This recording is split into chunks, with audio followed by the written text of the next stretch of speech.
할렐루야. 이 시간에는 입술의 권세에 대해서 말씀을 나누겠습니다. 우리가 어떤 사람이 명령하여서 그것이 이루어지면 입술의 권세가 있다고 말하죠.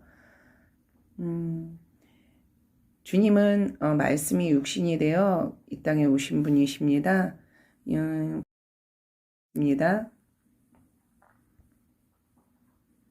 마태복음 28장 18절 말씀, 예수께서 나와 일러 가라사대 하늘과 땅의 모든 권세를 내게 주셨으니, 하늘과 땅의 모든 권세가 예수님께 있다고 하였습니다. 왜냐하면 말씀이 육신이 되셨고 말씀 자체 진리 자체이시기 때문입니다. 예수님께서 바로 이 말씀에 권세가 있으신 것입니다. 마가복음 1장 22절 무사람이 그의 교훈에 논라니 이는 그 가르치시는 것이 권세 있는 자와 같고 서기관들과 같지 아니함일러라. 그때 그 서기관들은 말씀에도 나오지만 이 무슨 권세냐, 이게 도대체 무슨 권세냐, 무슨 권세라는 말이 참 많이 나와요. 이거 권세는 권세 같은데 무슨 권세길래 이렇게 일을 행할 수 있는가, 이렇게 놀라는 거죠. 마가복음 1장 27절 다 놀라 서로 물어 가로되 이는 어찌미뇨 권세 있는 새 교훈이로다. 권세는 권세인데, 권세가 있는데 새 교훈이라는 거죠. 이전에 보도 듣지 못한 그런 권세 있는 새 교훈이다.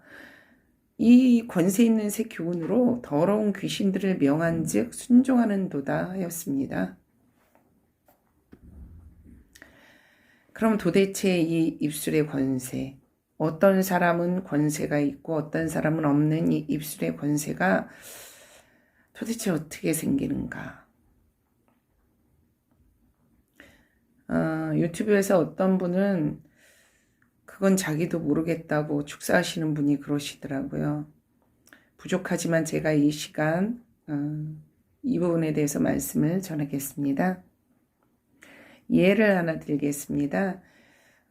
전에 저에게 제가 시험이 들어서 교회를 안 나가고 있을 때 교회 갔다 왔냐고 이렇게 저 멀리 뒤에서 얘기하는데 그게 제 뒤통수에 꽂혀서 그 시간 이후로 계속 주일만 기다리는 거예요. 교회 가고 싶어서. 막 안달이 날 정도로 주일이 안 오는 거예요. 빨리 교회 가고 싶다. 교회 가고 싶다.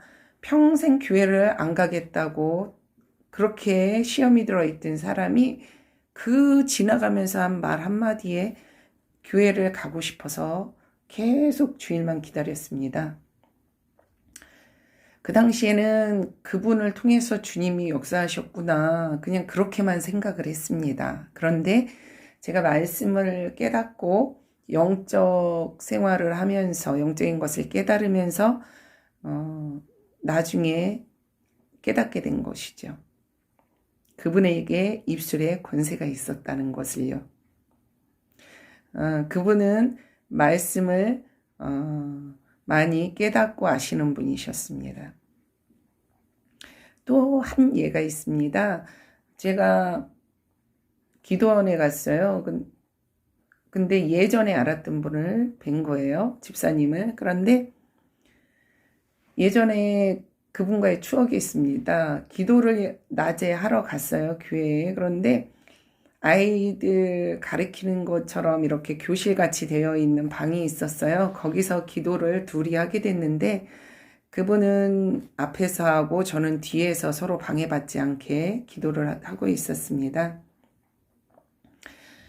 방언 기도를 너무너무 하고 싶은 날이었어요. 왜냐하면 제 분량을 이렇게 못 채웠을 경우에 그것을 이제 너무너무 하고 싶잖아요. 그래서 방언 기도 많이 해야지 하고 교회 갔는데 저는 뒤에서 방언 기도로 이렇게 하려고 하는데 계속 구역질이 나면서 귀신이 나가고 방언 기도만 하려고 그러면 구역질이 나고 귀신이 나가고 계속 그걸 반복을 30분 이상을 했습니다. 거의 방언 기도를 못했어요. 저는 막 하려고 하는데 그게 아닌 거예요. 그래서 제가 가만히 저 앞에 기도하는 분의 소리가 들려서 들어봤습니다. 그랬더니 그분은 30분 이상을 귀신을 쫓고 계셨던 거예요. 귀신아 가라 가라, 귀신아 가라, 귀신아 가라.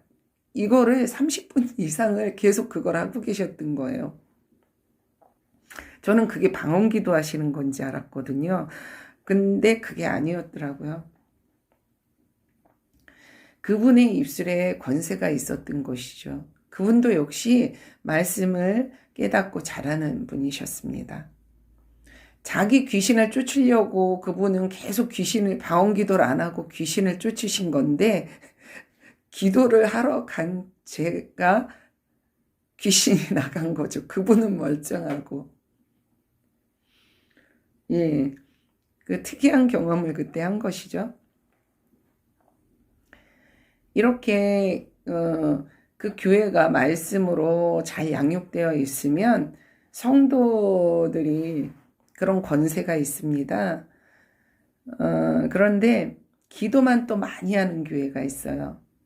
물론 설교 시간에 말씀을 읽거나 말씀을 안 하는 것이 아닙니다. 그런데 그 성도들 자체가 말씀을, 성경을 전체적으로 알고 깨닫고 진리를 알지 못할 경우에 기도만 많이 하면 이 입술의 권세가 없습니다.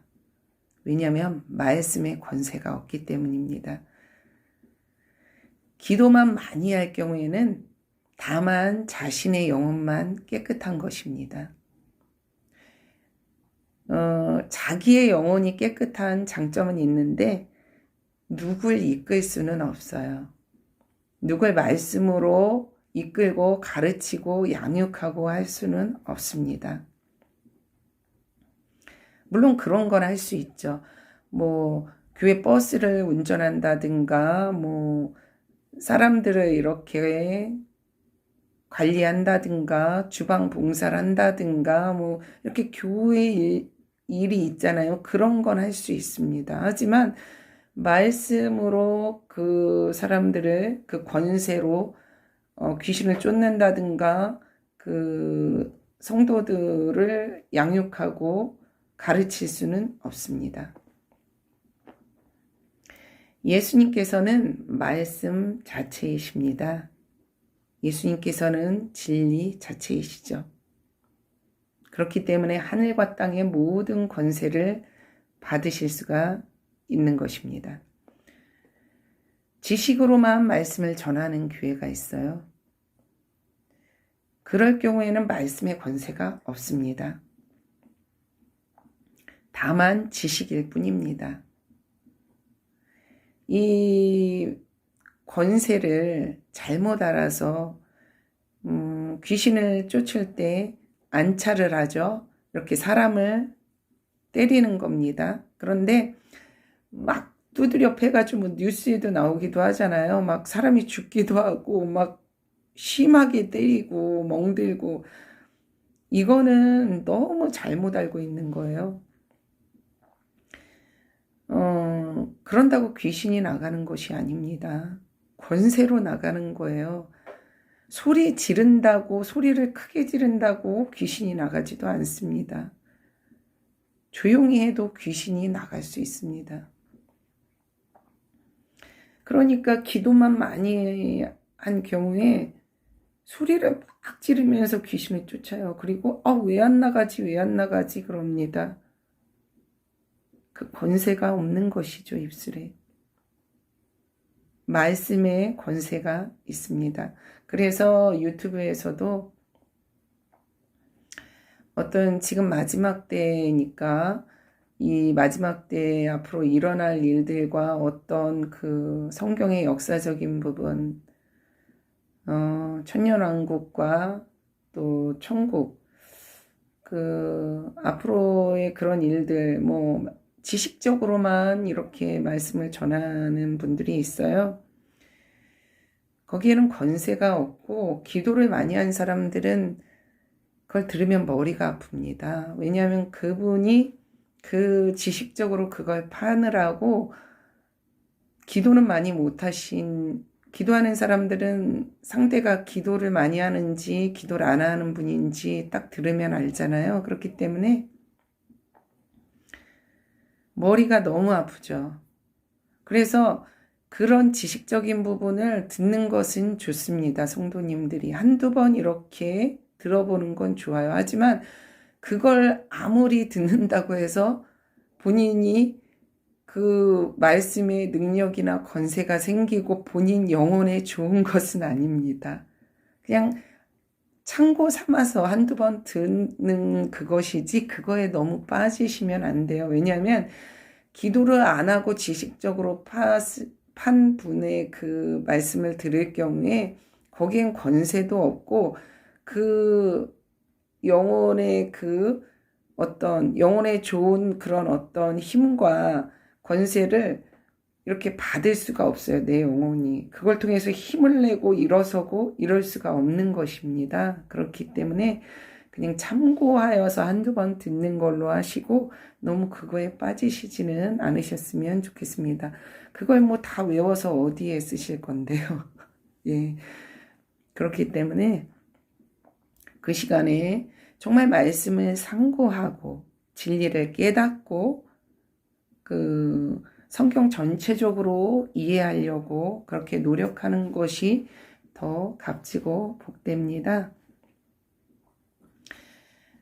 누가복음 4장 32절 저희가 그 가르치심에 논란이 이는 그 말씀이 권세가 있음이러라. 회당에 더러운 귀신 들린 사람이 있어 크게 소리질러 가로대하였습니다. 그 말씀이 권세가 있어서 더러운 귀신이 소리를 지르고 나가는 것이죠. 말씀에 권세가 있어야 입술에 권세가 있는 것입니다. 성경을 읽으실 때 지식적으로 읽지 마시고 정말 그 진리를 깨닫기 위해서 그렇게 진리를 깨닫고자 말씀을 읽으실 때 그럴 때 입술에 권세가 생기는 것입니다. 감사합니다.